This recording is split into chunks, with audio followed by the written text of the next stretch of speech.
Salut! Alors aujourd'hui le studio a changé, oui il a bien changé. Là on est dans mon jardin. Voilà un jardin de 150 mètres carrés qui est pour le moment juste une belle pelouse dans laquelle vous allez sans doute les apercevoir. Se trouvent deux petites brebis qui en assurent la tonte, les brebis qui sont justement à mes voisins. Et donc si je suis là aujourd'hui, c'est parce que j'aimerais vous proposer un nouveau type de format de vidéo, puisque je fais souvent des analyses, notamment de l'actualité sociale, politique, etc. Je suis des mobilisations sociales, et quelque chose qui me plairait beaucoup, c'est de parler d'alternatives. Alors l'expérience que j'aimerais vous proposer, et dont je pourrais vous parler régulièrement, ça serait celle-ci. Ici vous avez donc un jardin de 150 mètres carrés, et j'aimerais vous montrer qu'il est possible, et faisons l'expérience ensemble, d'en faire un jardin nourricier, d'en faire quelque chose qui justement voilà, qui soit un jardin comestible avec des légumes, avec des arbres fruitiers. Là on part vraiment de zéro. Et je me suis dit que ça pourrait être super intéressant, parce que souvent on a des livres de jardinage qui nous montrent des techniques, qui nous montrent comment des magnifiques jardins très grands avec des belles serres bien abouties.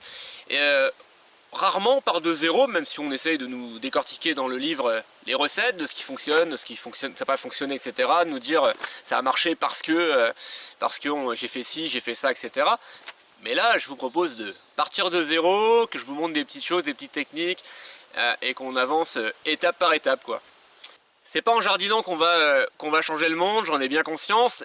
C'est essentiel pour moi de participer à des luttes sociales, etc., pour essayer de faire évoluer la société. Mais je pense que les alternatives, elles sont primordiales, parce que déjà, elles ouvrent la voie pour montrer que c'est possible de fonctionner autrement. C'est des magnifiques terrains d'expérimentation.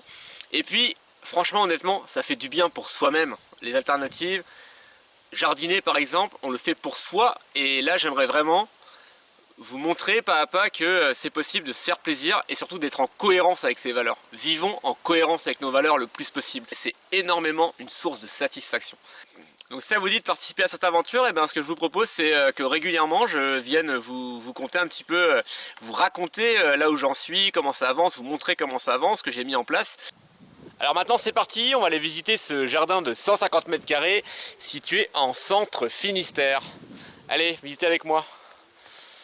Voilà, donc là on voit l'une des deux chippies qui a bien tendu ce terrain pendant 2 ans et demi. Et maintenant donc on va aller visiter ce que c'est qu'un jardin de 150 mètres carrés. Allez, suivez-moi. Vous voyez, en fait on suit la clôture pour le moment, hop.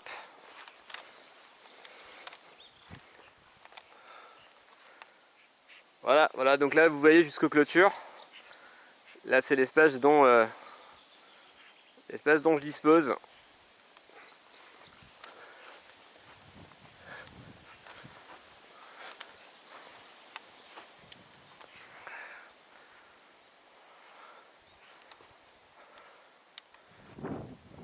Alors je précise que j'ai pas d'autre terrain que celui-ci, donc ce terrain de 150 mètres carrés. Les espaces autour ne sont pas à moi, ce sont ceux de mes voisins. Voilà, donc il va falloir tout faire tenir ici, et ça va être un gros challenge. Alors pour celles et ceux qui se poseraient la question, je n'ai pas suivi de formation ni en jardinage, ni pas de formation agricole, je ne suis pas maraîcher, etc.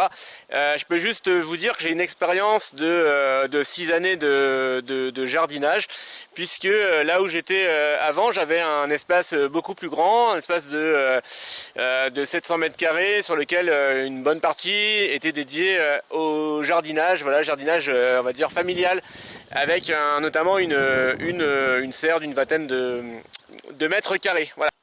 Et donc j'ai toujours vu mon père et mes deux grands-pères d'ailleurs jardiner, ça m'a toujours donné envie.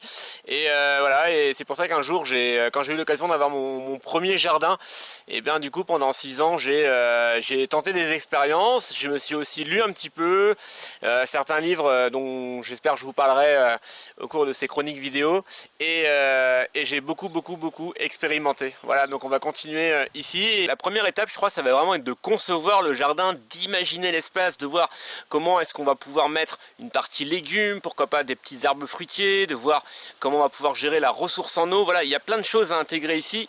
J'ai oublié le cabanon de jardin quand même pour les outils de jardin. Donc là il y a pas mal de choses à imaginer. sur un espace qui est voilà, assez restreint. Et du coup, il faut commencer à l'imaginer, à concevoir le jardin. C'est vraiment la première étape, l'étape clé. Et pour ça, tout simplement, ça peut être comme je vais commencer à le faire, un papier, un crayon, et on commence à imaginer, à se projeter sur le terrain. J'ai déjà une petite idée d'ailleurs de ce que je vais commencer à mettre. Allez, on va voir ça. Alors voilà, le premier geste fort que j'ai fait, regardez, c'est ça, c'est d'installer un composteur. Alors il n'est pas très esthétique parce qu'il est en plastique, mais c'est vraiment de la récup. Donc je l'ai pas eu à l'acheter. Et le compost c'est super important à faire parce qu'en réalité, toute la matière organique, les épluchures de légumes par exemple, de fruits, etc. que vous allez jeter, mettre dans ce bac là, en fait ça va se décomposer et ça va créer une espèce de matière brune qui va contenir plein de nutriments qui sont super utiles pour la croissance des plantes. Et du coup regardez où je l'ai mis. En fait je l'ai mis tout près de l'entrée, comme ça c'est super pratique. Il faut bien penser à où on installe. Vous voyez là, quand je vais au terrain, hop, ici là j'ai juste à soulever par-dessus le grillage et je jette directement ici.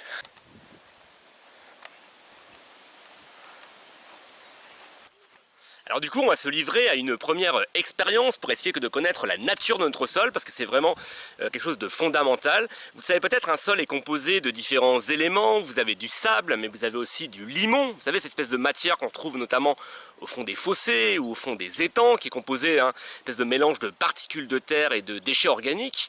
Mais vous avez aussi dans un sol de l'argile et enfin de l'humus, celui qui est issu de la décomposition des matières organique. On dit souvent qu'on peut avoir un sol plutôt argileux ou un sol plutôt sableux et du coup ça sera vraiment pas un sol qui sera travaillé de la même manière. Alors là c'est parti, on va aller faire là le test du bocal. Allez, le test du bocal. Alors c'est parti pour le test du bocal, vous allez voir c'est tout simple.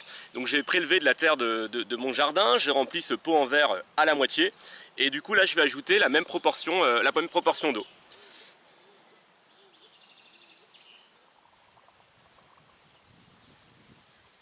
Voilà, donc j'ai ajouté, vous voyez, la même proportion d'eau.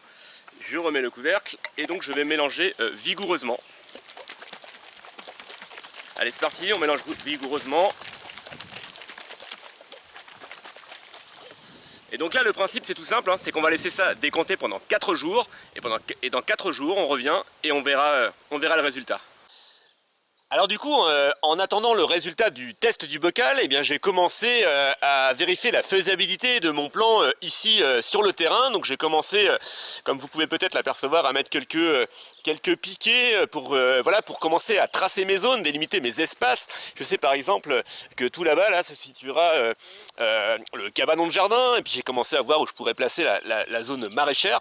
Il me reste encore un petit peu de choses à affiner, je suis pas encore tout à fait certain de l'endroit où je veux placer mon mini verger, mais je suis en train de vérifier tout ça.